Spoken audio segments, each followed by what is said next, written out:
Okay, so this is kind of an instant reaction. This is something that we've been hearing about for quite a while now, that Julio Jones wants out of Atlanta. And I'm going to be the first one to admit, I kind of blew it off. I kind of looked at it going, hey, you know what? We heard the same thing with Russell Wilson. You know what? I mean, very rarely are you going to see these superstars actually get moved in the NFL. But obviously, he goes on Shannon Sharp. Well, Shannon Sharp calls him and goes, man, what's going on? Do you want out of Atlanta? He says yes. He says he doesn't want to go to the Dallas Cowboys, but he just wants to go to a contending team.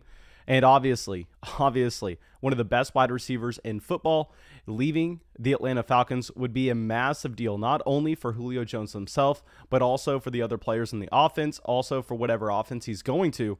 So I think it's kind of important for us to go through and actually look at Julio Jones right now, look at the Atlanta situation, and talk about what's going on. I decided we had to do this as kind of like an emergency stream. So thank you for everybody coming out at the end of the live stream. I'm going to be interacting a lot more with the general chat, making sure that I understand what y'all are saying about the situation and what y'all think, because obviously there could be a decent amount of stuff that I'm missing. So if you're watching this as a video later on, or even if you're watching this right now, I mean, go to the comment section and please let me know your thoughts on Julio Jones, because it's not like I'm his agent. It's not like I am his father. I have no idea. I'm just listening to the same reports that y'all are. So it's going to be hard for me to come to a more accurate conclusion than y'all would be able to. So I think everybody's opinion here is extremely valuable, but please go to the comment section and let me know what y'all are going to say. And also, real quick announcement, I was going to make this announcement in the video that was supposed to upload today, but I do not think we're going to upload that video since we are live streaming right now. Over there on Patreon, we do have our updated one quarterback and Superflex rookie rankings. Y'all know we updated those right after the NFL draft, kind of as an instant reaction, but I definitely knew they were going to change. I told y'all they were going to change whenever we updated them, just because we needed to let a month or so go by and really finish that rookie draft guide, really have a great understanding of all those rookie prospects and have a chance to look at the situations. So yeah, those are updated, and they are, I mean, very, very close to what they would be with the final set of rankings. Obviously, if like Julio Jones gets traded and we need to move Kyle Pitts up, then we can go through and make small adjustments like that. But those should be close to our finalized set of rookie rankings. Okay. So now with Julio Jones, if we are just looking at this situation, we're going, what are the likely scenarios where he can be traded? He's talking about going to a contending team. Obviously, this team needs to be willing to go and trade for Julio Jones and take on that very large contract. So the team themselves, I mean, it kind of has to be a contender. There's no way you're going to see him going to a team like the Houston Texans. I mean, there's no way that you're going to see him going to a team that's just, say, not ready to win right now, like the Chicago Bears. And I know we're going to get some Bears fans in here screaming at me, but regardless, we have to look across the league. We have to look at the scenarios where there is a hole in the wide receiver room that a veteran wide receiver coming in could drastically help their chances of winning. And if we're going through, obviously, the team that a lot of people are going to be pointing out, just because anytime a star becomes available, everybody wants to go to them, it's going to be the New England Patriots. And here with the Patriots, honestly, I wouldn't like the fit that much with Julio Jones unless you get Mac Jones in there starting at quarterback right away. Because with Cam Newton, I mean, he's not going to be the guy that can accurately hit Julio on those deep routes. And also with the New England Patriots, I think it's kind of hard to say that they are a contending team based off of what we saw last year, despite having the best coach in the entire NFL in Bill Belichick. So New England, I know a lot of people are going to be pointing to that scenario, but I think that's unlikely, to be completely honest. Now, if we go through, and one team that I would love to see Julio go to, especially because we invested into Trey Lance everywhere, would be the 49ers. Now, with the 49ers, on one hand, yes, it makes sense that they are a contending team. Yes, you have the Kyle Shanahan connection, but you're looking at that skill positional room that already has George Kittle, that took Brandon Ayuk in the first round last year, that took Deebo Samuel in the second round in 2019. Both wide receivers have looked impressive so far in their NFL careers. And you have to look at San Francisco and you go, I mean, yes, you would love Trey Lance. You would love that overall team if you have that alpha wide receiver in Julio Jones.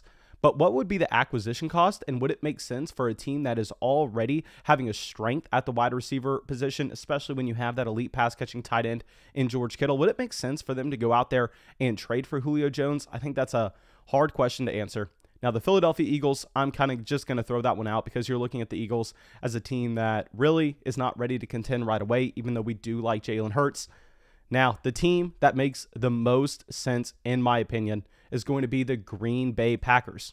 Okay, so here with the Green Bay Packers, obviously, you have Aaron Rodgers disgruntled. Aaron Rodgers is upset that the team has failed to put surrounding pieces around him to have a very successful offense, in that Aaron Rodgers isn't just having to do everything himself, having to elevate the overall offense.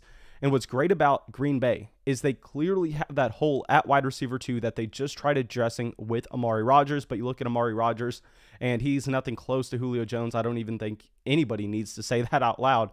But regardless, this is also a team that has Jordan Love. And I think that this is going to be what it pretty much comes down to. I think if the Atlanta Falcons have any interest in Jordan Love at all, I think that would be a trade that makes so much sense. And obviously, I'm not in an NFL front office, so I don't know what the other pieces involved in that trade would need to be to balance everything out. I will point out the fact that Julio Jones is on a massive contract, whereas Jordan Love is still on that rookie deal. So I don't understand. I don't know what pieces would be needed to balance that out. But if you could have a trade that is centered around moving Jordan Love to a team like the Atlanta Falcons, who really don't have a long-term answer at the quarterback position, and getting Julio Jones over to the Green Bay Packers, I mean, talk about a great situation for Aaron Rodgers. Talk about a quarterback that is upset that his team's not putting pieces around him. He's upset that his team's not committing to him by drafting Jordan Love in the first and not giving him that long-term deal. I mean, I think that if you're the Packers, you do everything you can to go through, try to pursue a deal like that. That way you make Aaron Rodgers happy. You have one of the most explosive offenses in the entire NFL. But like I said, guys, please go down to the comment section.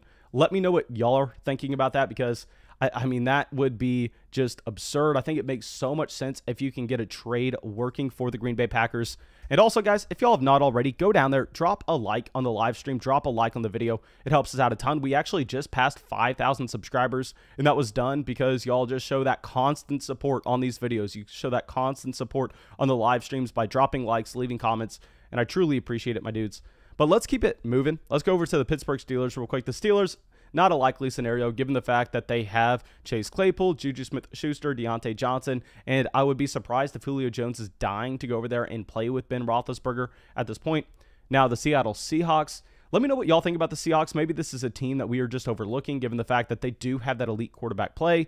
I understand that they try to address a wide receiver need by taking Dwayne Eskridge in the second round of this year's past draft. But, I mean, Dwayne Eskridge is a very bad wide receiver. I mean, that's not going to really help them in the slightest by losing David Moore, bringing in Dwayne Eskridge. I'm sorry. But let me know if y'all think Julio could actually go to Seattle. Now, Denver, obviously, Denver's not a likely scenario given the fact that that wide receiver room's already loaded, given the fact that they don't have a quarterback. So the last thing Julio Jones is going to want to do is go over to Denver. Now, Minnesota. Here with Minnesota, I mean, you have Adam Thielen, you have Justin Jefferson. This is a team that really doesn't look like it's an extremely strong contending team. So let's just skip over this. Chicago, like I said, I know a lot of people are really going to hate us for this call, but the Chicago Bears, not a true contender, in my opinion, despite whatever upside Justin Fields may bring. I think Justin Fields would have to hit right away, and I think the likelihood of that happening for Justin Fields making the Chicago Bears a Super Bowl contender would most likely be 2 or 3 years down the line, where Julio Jones at that point would already be 34, 35. So that's just not the correct timeline you want to look for. Now you can go over to the Washington football team. Doubt Julio Jones is wanting to move from Matt Ryan over to Ryan Fitzmagic, so going to skip past that. The Tampa Bay Buccaneers. Now here with the Buccaneers, obviously this is an easy team to go to because this is the Super Bowl champs. This is the team that really every veteran wants to play at. We already saw a guy like Leonard Fournette going over there when he got cut last year, and obviously Julio Jones isn't getting cut. But the problem with the Buccaneers is this is a roster that already has so much talent at the wide receiver position, and this is a roster that already has that cohesion from what they had last year, and I'd be very surprised if they go out of their way and have to pay a significant piece over to get Julio Jones, because if you're bringing in a 32-year-old Julio Jones, while we already admitted that he is one of the best wide receivers, if not the best wide receiver in the NFL, I mean, you're bringing him over to that team that already has Mike Evans and Chris Godwin. Yes, it's a small upgrade, but what kind of real upgrade is that actually? So I think the Buccaneers, it wouldn't make a ton of sense if the price point for Julio Jones is as high as I would initially expect.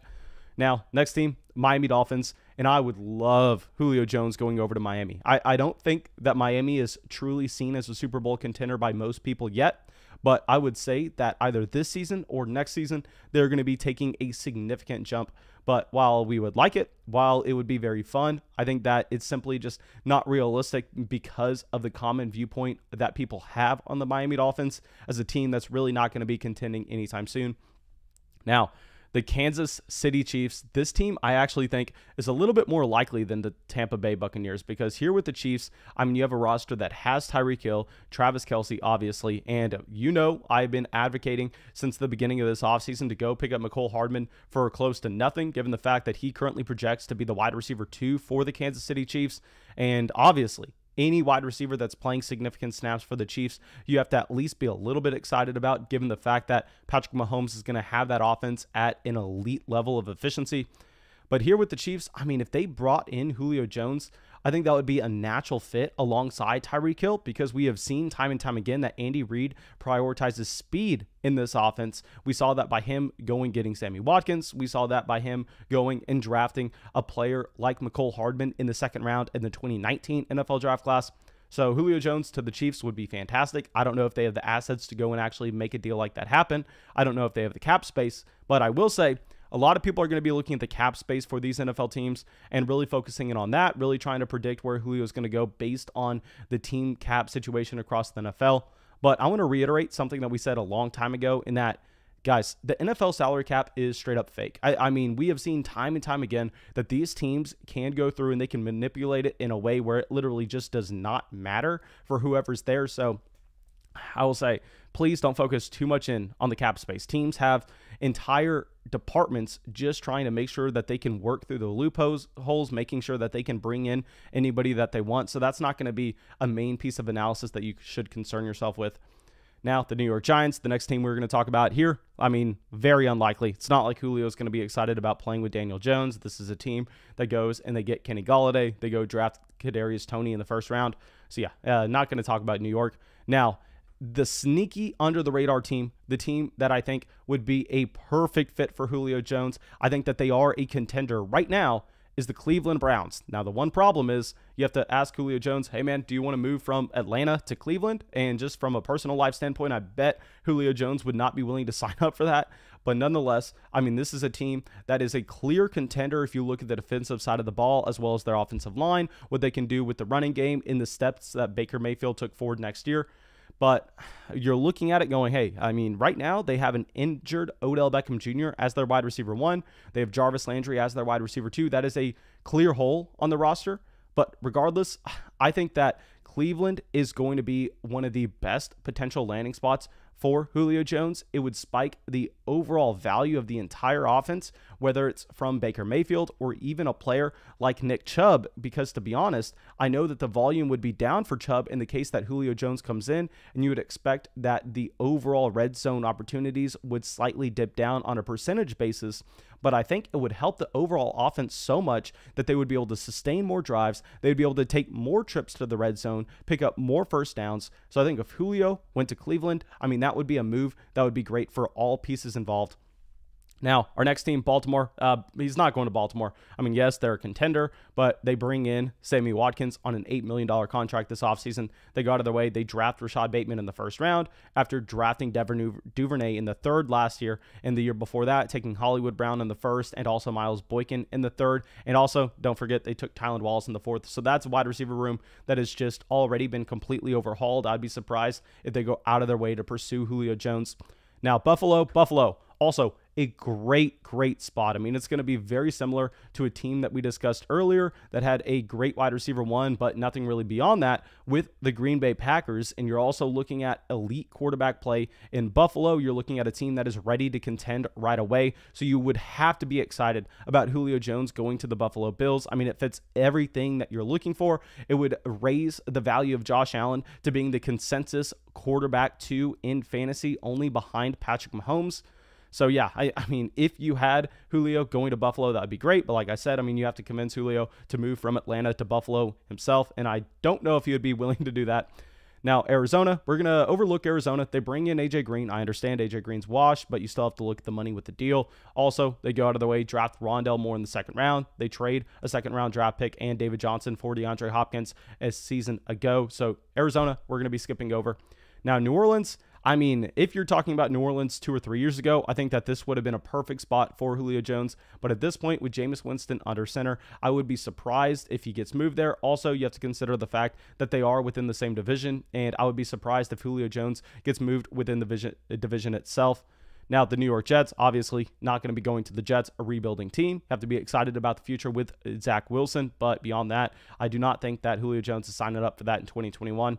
Now, the Indianapolis Colts would be a very intriguing spot because they are secretly a contending roster with their offensive line play as well as their upgraded side of the defensive ball. I'm sorry, defensive side of the ball. I don't know why I can't speak right now. But regardless, they have a massive hole at the wide receiver room, only with T.Y. Hilton, Michael Pittman, and Paris Campbell. And while I do like picking up Paris Campbell for cheap in Dynasty Fantasy Football, I mean, still, you're looking at that as a far below average wide receiver room in the NFL. But the problem simply here is with Indianapolis that I think you are not viewing this team as a contending team from a common perspective. I don't know if you're going to have Julio Jones wanting to sign up to play with Carson Wentz after the season that he just had. So I think answers like the Buffalo Bills, the Green Bay Packers, I mean, even Cleveland Browns, much more likely than Indianapolis. Now, beyond that, Detroit Lions, clearly skipping over that. Jacksonville, skipping over that. Both of those teams, yes, you can argue that they have bright futures, but for now, they're not contenders. Carolina Panthers, skipping over that as well. Atlanta, we can skip over that. Now, the Los Angeles Rams, this is a team that I would love to go get Julio Jones. Obviously, pretty much every player wants to play in LA. Also, you have the fact that they are consistently pushing in to win now. We see this by them trading future draft picks every single offseason to go and bring in key veteran pieces, whether that's a Jalen Ramsey, whether that's a Matthew Stafford. I mean, you have that history there. Now, with LA, I know a lot of people are going to be saying, but Mason, Robert Woods is there, but Mason, Cooper Kupp is there. But no, they do not have that elite field stretching wide receiver, that guy that can play the Alpha X position. And keep in mind, this is coming from someone whose #1 target at the wide receiver position this offseason for 2021 redraft fantasy football leagues is Robert Woods. So I really love Woods. Kupp is okay, given the fact that he is going to be primarily a slot wide receiver. I think that he is playing a completely different position than Julio Jones. So if the Rams could work it, I know that they have their own very difficult cap situation. But like I said, we're not going to be focusing in on too much because we know that, I mean, the cap in the NFL is pretty much fake. Teams can try to restructure. Teams can do a ton of creative things that we don't even comprehend to make sure that those salaries are fitting in. Now, Cincinnati, going to be overlooking Cincinnati. Houston, we can overlook that as well. Now, Dallas, he already said he didn't want to play for Dallas. Who knows the validity behind that? But nonetheless, we can take him for his word. Now, last team I want to talk about is going to be the Los Angeles Chargers. Here with the Chargers, it makes a ton of sense. I mean, you have a team that is led with Keenan Allen at the wide receiver position, but he is going to be primarily that slot wide receiver where he's playing an entirely different role than a Julio Jones. Julio Jones would be coming in, taking over the role for Mike Williams, who this team just drafted his future replacement in Josh Palmer in the 3rd round of this year's past NFL draft. You don't know who Josh Palmer is, coming out of Tennessee. Not an extremely impressive prospect, but nonetheless, they've already shown that they are willing to move on from Mike Williams. They've already shown that they are trying to get that upgrade at the wide receiver position. So I think you could see them as a contending team going out of their way, trading for Julio Jones, trying to push in for it now with Justin Herbert on his rookie contract. So yeah, I think that would be another great fit. If we were talking about the most likely fits, in my opinion, I think that you would be looking at teams, just say the Green Bay Packers, the Buffalo Bills, the Cleveland Browns, and then also, I mean, you could throw in a San Francisco in there, even though, I mean, you're looking at that wide receiver room being so strong already. But I'm telling you guys, if Julio goes to San Francisco, I mean, we are already, quote unquote, all in on Trey Lance. But can you even imagine Trey Lance with a skill positional group around him of a great offensive line, a great head coach, then having Brandon Ayuk, Julio Jones, Deebo Samuel, George Kittle? I mean, it would be unreal. Okay, so let me go through and see what y'all are thinking in the general chat. Actually, what I probably need to do real quick is I probably need to address the fact that if Julio's moved out of Atlanta, it's going to have a massive impact on the players currently in Atlanta in Calvin Ridley and Kyle Pitts. Now, y'all know I am on record saying, hey, Kyle Pitts is being way overdrafted in fantasy this year. Kyle Pitts is someone that has been consistently overvalued in these rookie drafts. He's someone that if you look at historically what happens with the top tight ends coming into the NFL, that he is already being valued at such an outlier price where it doesn't make too much sense. But, I mean, if Julio Jones is gone and you see that volume open up in Atlanta, I'm just going to have to come out here and I'm just going to have to say, you know what? We're taking the L on Kyle Pitts. We were wrong. I am just going to be scrambling, and we wouldn't even be able to trade for Kyle Pitts at that point just because it's not like it would be a secret. It's not like it would be under the radar that his value is going to be taking a massive jump up. We just have to sit here. We have to go, okay, we're going to have to just send some prayers up that Kyle Pitts isn't the tight end that Atlanta or really any of us think he is, because I'm telling you guys, I know I've been on record. I've been consistently saying it. We're not going to hide from it, that I believed that Kyle Pitts was overvalued in rookie drafts based on what you were going to be expecting from his rookie year production and the price point that you could acquire him at next offseason. But yeah, guys, I am saying that right now, if that happens, Kyle Pitts, the value is going to skyrocket. And if you listen to me, I am very sorry in that we are just going to be sitting there and missing the party where you could have had that value on your roster, but an idiot came on a YouTube video, told you that historically it was a very bad bet. Maybe you listened. Hopefully you didn't. But yeah, I mean, if Julio Jones is gone, Kyle Pitts has to take a step up, and that's nothing we can run from. Now, the bright side of it is so many people, if you've been watching this channel for a couple years, we have Calvin Ridley. And I think Calvin Ridley would automatically go up to being that mid-wide receiver 1 in 2021 rankings, given the fact that, I mean, he would be stepping into a role where you could automatically project him to have 28, 29% of his team's targets. And if that's the case with the talent profile that we have already seen from Calvin Ridley and with how high volume the passing attack has been for Atlanta over the past few years, I mean, Ridley would step up into being an elite piece. Okay, so Kevin coming out with a donation. Thank you so much, my man. You're saying, what's Julio's Dynasty startup value? Thanks for the content. Man, I've actually found myself drafting Julio Jones in some Dynasty startups lately. And, I mean, he is going extremely late. If I can pull up real quick, just give me some time, I can pull up a recent draft that I actually selected Julio Jones in. I believe it was in our Patreon Flock 12 League. I could be mistaken. Let me go through. Okay, that looks like the rookie draft. You know what? It may be taking me just a little bit too long to actually find this, unless... Yeah, it's going to take me too long because the rookie draft's pulling up. I apologize for that. But here with Julio Jones, I think that if he leaves Atlanta, honestly, you aren't going to be too worried about it, given the fact that he's going to go to a team that's going to view him as a contending piece, and he's going to be getting a similar type of volume. And if you look at the games that he was healthy in last year, Julio Jones was still highly productive. He was still a high-end wide receiver 1 in fantasy football. And so it's not going to change the fact that if you were drafting Julio Jones, you were going through and you were drafting a piece that should be highly productive for you when he does play in 2021. Hopefully you get, just say, mid wide receiver 2 production next season as well. And if you get those top 2 years from Julio Jones, then I think you would be more than willing to take him in that wide receiver range where you have the guys like an Elijah Moore, you have the guys like a Rondale Moore, those wide receiver 2 tiers. I mean, those wide receivers in the tier 2 of guys in this past year's rookie draft. I think that's what you want to be looking for. If you're talking about rookie draft picks,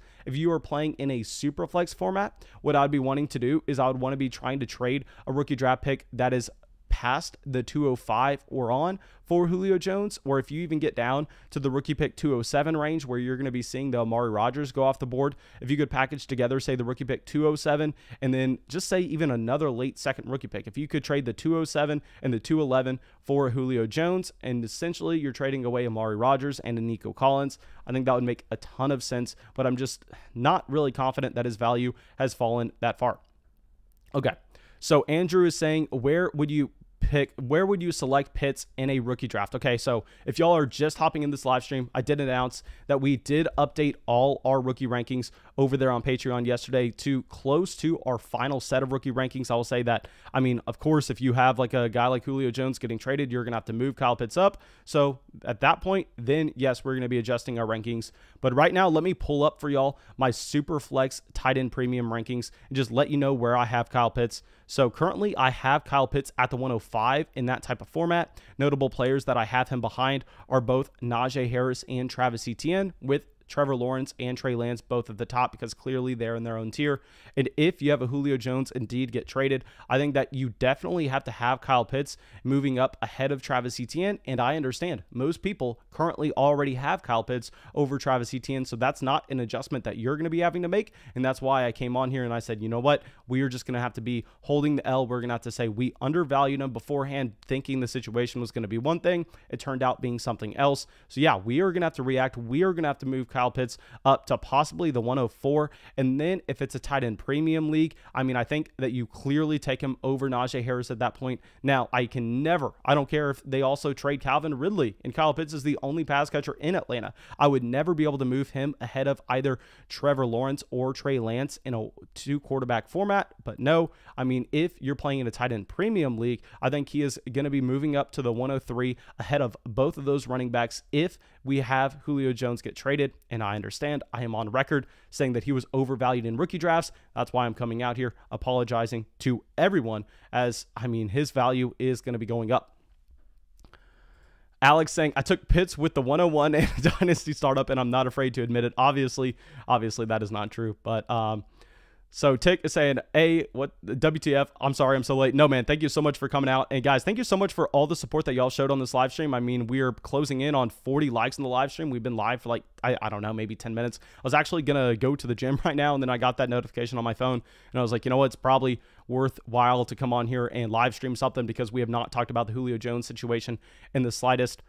But let's go through and Forrest says Etienne better than Harris all day. Man, I'm with you. I had Travis Etienne as a running back 1 coming into the NFL draft. Just the problem is with Najee Harris, if you're looking historically what has happened with the Pittsburgh running back situation and what Mike Tomlin is going to do to feature that 3-down running back, I think the volume alone, you have to have Najee Harris over Travis Etienne, even though I would agree if we're playing in a vacuum and situations don't go along with it, then yes, we would have Etienne ahead of him. In our main fantasy football channel, we are talking about Najee Harris in depth for what we are expecting in 2021, but that should be coming out later today. I'm probably going to space it out so it doesn't come out right after this.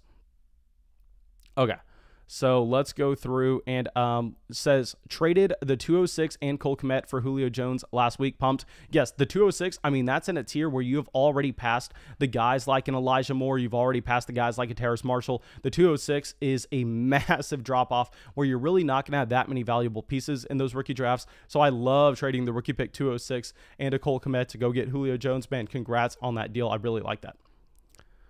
Okay, so now let's go through and yeah, Forrest saying volume. Yeah, but I draft talent over situation. That's just my style. Man, I understand that if you're talking about in a vacuum, if how you want to actually play Dynasty Fantasy Football and you're never going to make trades, then sure, you can do that. But if you really look at it and you really go, hey, the trade value of these players is going to change over the next 12 months, then you really have to understand what's going to happen in 2021. Because even if you really like the talent profile of a Travis Etienne over a Najee Harris, like I'm on record, I do, then if you really do have that, why don't you just draft Najee Harris in the rookie draft, and then after he smashes his rookie season, he gets the 250, he gets the 270 total touches, then you go flip him for a Travis Etienne plus a piece. I mean, very simple. You get the production right away, and also you get the spike in value, and then you can trade for the quote-unquote more talented player later on. Okay, so thank you guys. I believe that is maybe all we have for this live stream. I really hope that this helped some people out. Thank you all for coming out. And I will say, everybody that has been waiting for our Dynasty Rookie Draft Guide, like I said, guys, it is completely finished. It is edited and everything. I'm just having to make sure that we can go through and get the copyright situation sorted out before I send it over to anybody on Patreon, given the fact that the last thing I need is for that to quote unquote get leaked, and then it's published and people are trying to sell it, and I have no legal recourse to try to stop that. So no, let me finish copywriting it, then we can send those copies out for everybody a part of the Mother Flocker tier on Patreon. I'm very excited for y'all to check out that Dynasty Rookie Draft Guide. I mean, it's going to be very long. I will say that it's like 90, 100 pages, and it's just me kind of going through like a novel format, talking about pretty much every rookie that I think is valuable in this year's draft class, what we are historically looking for these rookie profiles, and putting context behind the metrics and making sure that we are making our manual adjustments in the ranks, because obviously if you're just looking at numbers, you're missing such a large piece. So you need to be trying to combine multiple things to get the best outcome possible. Okay, LG Black says, where would Julio fit best? What team? I've already said that I think the best landing spot from an NFL standpoint for Julio Jones would either be the Green Bay Packers or the Cleveland Browns. I would really like either one. Now, thank you all so much, guys, for coming out. And yes, if you're over there on Patreon, thank you. I really appreciate you supporting the show. And yeah, that's it. I will see y'all with the video tomorrow, where we'll be talking about the rookies that we have seen drastically rise in ADP throughout the course of the offseason after the NFL draft and beyond. So please make sure you're subscribed. More importantly, hit that bell next to the subscribe button. We passed 5,000 subscribers yesterday, which is absolutely massive. And yeah, that's it. I will see y'all with the video.